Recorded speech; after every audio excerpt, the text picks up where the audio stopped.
Montaigne, Montaigne, Montaigne, Montaigne, Montaigne, Montaigne, Montaigne. Welcome to the Damned Fan. Thank you. I feel very welcome to Yeah? that. Yeah. I just made it up just then. That's good. Like I reckon it's very creative. Thanks. What was it from? Oh, more beer, more beer, more beer. What's that originally I from? don't know. Old Lang Syne? Yeah, that. Thank you. Old Lang Syne. Do we call you Montaigne or do we say Jess or do we say Montaigne now? I mean, I guess Montaigne now. Okay. We won't say Jess I now. still haven't made a hard decision about these things. I'm just like I like people to call me Jess because it feels That's your name. and I'm being real with people or whatever. But like Montaigne's good too. Like some people also make nicknames of Montaigne, like Monty or Mona. Oh yeah, the Monster. Yeah. I know Monster's yeah. that's not a very good nickname. You don't seem monstery. I don't think I'm particularly monstery. No. Now you speak 5 languages. Kind of. I mean, like I speak French for sure. Yeah. I speak a bit of Spanish. I definitely can read and write Portuguese and like speak it a little bit, but like I haven't had practice doing it much except with myself and Duolingo. So like that I think is TBD. And then how many minutes? That's 4. Okay. 4. English. English? Did I say English? No, that's Oh, fifth. I speak English. And the language of music, And the language is so which is universal, yes. isn't it? Yes. Why do you speak so many languages? You have heritage and roots in some of these cultures, don't you? Yeah, my mum speaks Tagalog as well as Spanish, so she's from the Philippines, but raised by a Spanish father. So she speaks Spanish and Tagalog. My dad speaks like South American Spanish because he's from Argentina. But I speak French because I studied in high school for 7 years, and then. And you remember it? Yeah, but I did a lot of it. I think like I have a knack for languages. I think especially Romance languages, like those are the ones. I think probably because I heard it growing up. My parents didn't speak it to us; they spoke it to keep secrets from us. But I heard it. I had exposure to it in the household. So, but I was just really, really good at French, and then I just like learning languages, and I like music in other languages too, especially like Brazilian Portuguese. Like I really enjoy Brazilian music, so I was like, I'm gonna learn that language. And it's a really nice language. Are you going to sing in any of those languages, or do you? I could I would like to do an album one day where like a multilingual album. There are a lot of my favorite singers do that. Not many like English speaking native Well, singers. Tina Arena has released many French records. Yeah, for but example. I'd love to do that. Even if we're just a covers album, I know a bunch of different songs in all those languages. So we're just a rework of classics. Am I wearing sunnies Reading again? my- God damn, why doesn't anyone tell me when I'm wearing sunnies? I'm so sorry. The I'm just going to prescription. catch up on Hang on the a minute. latest issue of Record Collector. It's the I thought it was 40th supposed to episode. Sorry. It's fine. Sorry.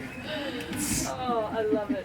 Don't look at without the glasses. It looks like I look So like you're currently touring your current album, Complex, which is a fantastic record from start to finish. The one thing that strikes me about listening to that record, and your last one actually, your voice. Now, I really want to know, when did you discover that you had a voice? Where did it come out of you? When did you go, hey, I have it, I can express myself? And this might be my job. I think those are 2 different moments. Okay. Like, I've always sung, like, just out of instinct as a kid. I was just always singing. I don't know that I knew I had, like, a unique talent for it until people started telling me, which is when I was starting to put music out and, like, signing with publishers and stuff, and they were like, you have a unique voice. I was like, oh, okay, sure, cool. Because you were a finalist for Unearthed, Triple J Unearthed, but that was when you were still at school, weren't you? And then I believe, if history is correct, that you decided to stay in school, finish school before you went off and pursued music. So did you have another career in mind? Kinda. I think when the Unearthed High stuff happened, I was convinced I was gonna go to the US, like, and apply for a Ivy League college, I can't talk right now, scholarship for soccer, do that and then study science, like biology. Because your dad's a soccer player, isn't he? Yeah. And so am I. Oh my gosh. And speaks languages, plays soccer, can sing like an angel. You're the perfect human. What's going on? That's a bit unfair. What's happened? I don't know. Well, you I don't know what know. it is? It's thanks to our generation for being really healthy parents and then producing offspring that are actually they come out perfect. Like our parents didn't care. They tried to kill us in the 70s and 80s. They said, "Don't worry about seatbelts. Don't worry about helmets. Don't worry, I can smoke cigarettes in the car. It's fine.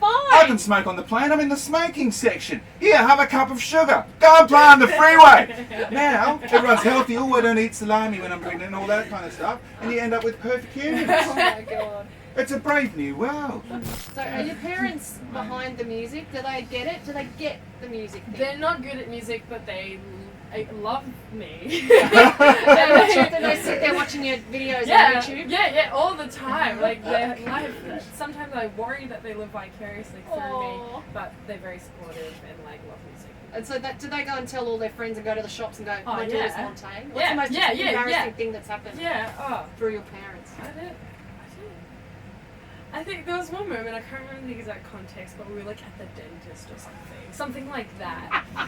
And like my song came on in the clinic or something like that. And my mom at the receptionist was just like, she was like filling the form, asking for the thing. She was like, "By the way, that's my daughter." Oh. It was like something like that. It was just very, I could see in the receptionist's face, she was like, "Oh, cool. Great." My mum wanted to keep talking about it. Like the Let me receptionist tell you was about like, my daughter. "Fantastic." She's so fabulously talented. Yeah. And the receptionist was like, just Let me guess, was it Because I Love You that came on? Oh, maybe. I don't know. Because that's been the soundtrack for the last couple of years. I mean, it's everywhere in a great way. In a great way. Good, cool. I Yeah. don't really know. I live a fairly, hermitish Right. life. Not hermitish. I feel relatively disconnected from like pop culture most of the Right. times and stuff like that. I just live like, I don't know, what do I do? I like journal every morning and I do my yoga and play soccer and like do the languages stuff and make my food and I like to do a little gardening, hang out with my friends. And like that's like I don't really, it's gonna sound weird, but I don't do gigs that much anymore. I feel dead inside when I go to them. Like How? I don't How know so? why. I think maybe it's because it's my job now. I don't really know why. I went to Yancy and Alex at the Opera House like a few months ago, expecting to really be Blown moved. away. Yeah, really moved by it. And it was like orchestra and choir, and it was music I was listening to when I was having a really hard time when I was like in year 12 studying like my final exams. I just felt nothing. Wow. Like it was really. I was like, this Could have sucks. just been a crap gig though. Well, no, it's been like that for. You know what? The one gig I've had in the last few years that I was like, this is the best shit was David Byrne. Oh wow. Yeah. Big fan, aren't you? At the ICC in Sydney. Oh my god, I love it. Cool. He's my favorite. Right. But like, I think what it was about that gig was like, well, I don't know. I think I, as a live performer and as a consumer of live music, prefer like theatricality and theatre performance as opposed to just like bands sort of standing up there and playing. So the David Byrne show was like no wires, everyone was holding their instrument, there were 12 people, so something like that on stage. Everyone had choreography, there was so much dynamic movement and like flow in different levels and like, it was just riveting. And like just the music was so great for dancing. But I'm just listening to his music again and rediscovering it and how thoughtful he is about the choices he makes. Yeah. Every part of his career all the way through. I see you being that kind of performer and I can see why you would dig David Byrne. I hope that your deadness inside goes away. Thank you, I do Yeah, too. no, for real. Like I Yeah. understand. I can empathise Yeah. with you. I know what you mean. If you do something for a job, that sometimes you see how the magic works Yeah. and it changes your perspective on it. Yeah. Like you might find yourself, as I do, sometimes going to a gig and analysing. Yeah, no, that's what You I might do. I take find notes. yourself- Yeah. Yeah, analysing gigs.